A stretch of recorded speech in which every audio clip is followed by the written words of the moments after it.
I think that we're going to get hit with a solar flare that destroys this nation. And he may be right. I don't know. I feel we're going to get hit with solar flares around 2012. I'm not going to say it's going to be on 2012, because everybody thinks with the Mayan prophecies that everything's going to happen December 21st, 2012. And it's not. I mean, it's going to be between right now and 2012. It's already begun. Yeah, and shortly after 2012. But yeah, I do feel it and believe it's going to go medieval. When we orbit around the sun, and we come between the sun and a black hole, which we're going to do. They both have gravitation pull, which is going to cock us on our axis again, because it happened again before. They don't hit New York with a nuclear weapon, and there's a big air chamber under New York, which they can't find with a ground-penetrating radar. There's an entrance under New York, which they've never asked about, which I know where it is, but we won't go into that. That will cause an echo on the Earth and cause us to wobble, and we'll notice that wobble.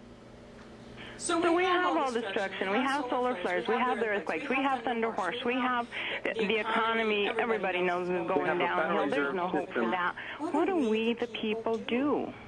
Well, so many people want to believe in hope, a transformation of mankind. Well, it's not going to be a magical thing that happens. What do we do to make it happen? We hold on to that hope, because that's all we're going to have left. We're going to hold on to the faith in a Creator. We're going to hold on to our hope. And we're going to go back to the old ways, and we're going to put down our hatred. We're going to put down our prejudices. We're going to come together as one like we were meant to be in the very beginning. Put away our egos. Put away our sense of all about me. This is what's going to happen. It's going to have to take, at times or at the worst, people are at their best. I will not let go of that belief. So transformation is forced to happen as a result of these traumatic events. Not necessarily forced, but a hard slap from the Father to bring us back to the true reality, and that simplicity. Through simplicity, you'll find your truth, and through your truth, you will find your God, whatever you want to call him, by whatever name. This is what's going to happen, and this is what's going to take. I think that sums it up.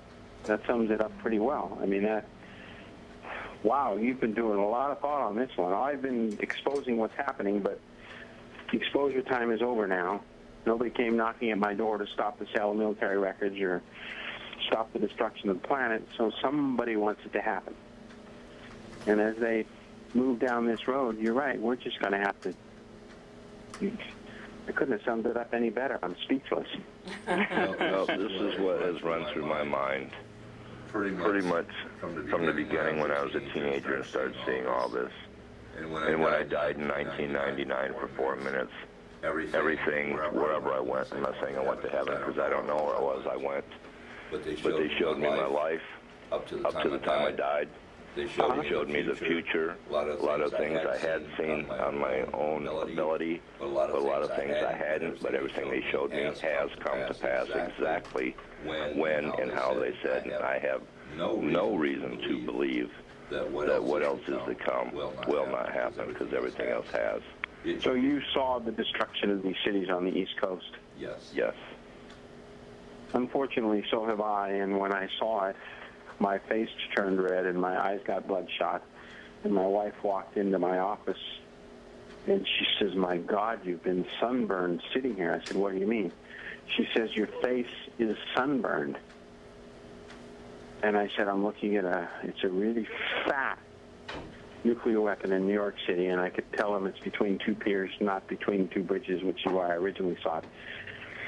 But I don't know if they're going to stop it. It's a 85 kiloton, and it'll kill a lot of people, and the cloud will spread over all of northern New Jersey and then float over to Europe and cause pandemonium. Not that the radiation will kill a lot of people, but they'll be scared to death.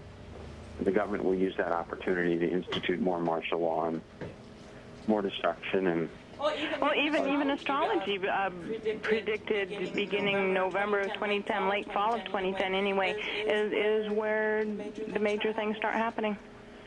Yeah, that's what Nostradamus said. My goal has been, there's been a contingency of people in this country who wanted to preserve this nation.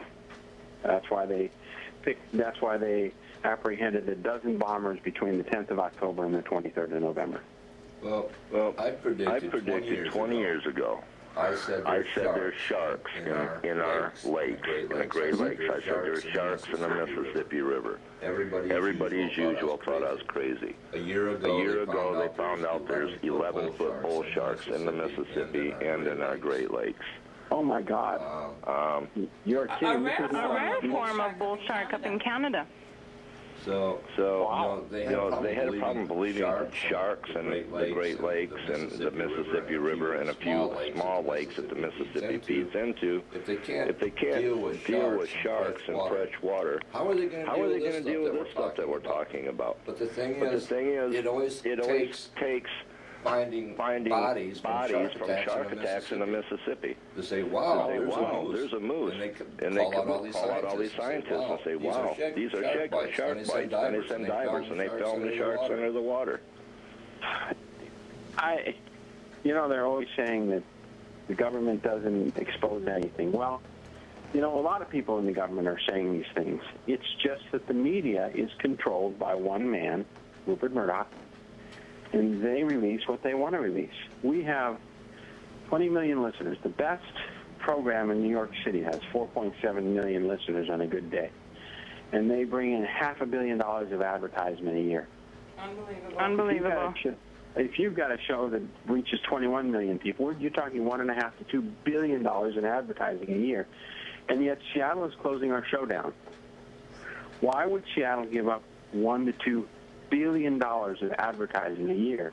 The slush funds alone for the city council would put them in gold-plated houses.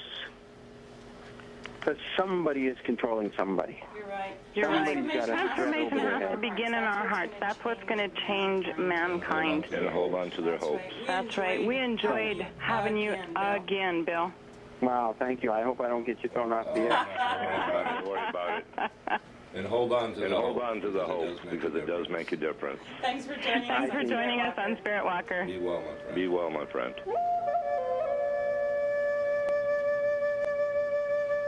We hope you've enjoyed this week's Spirit Walker program.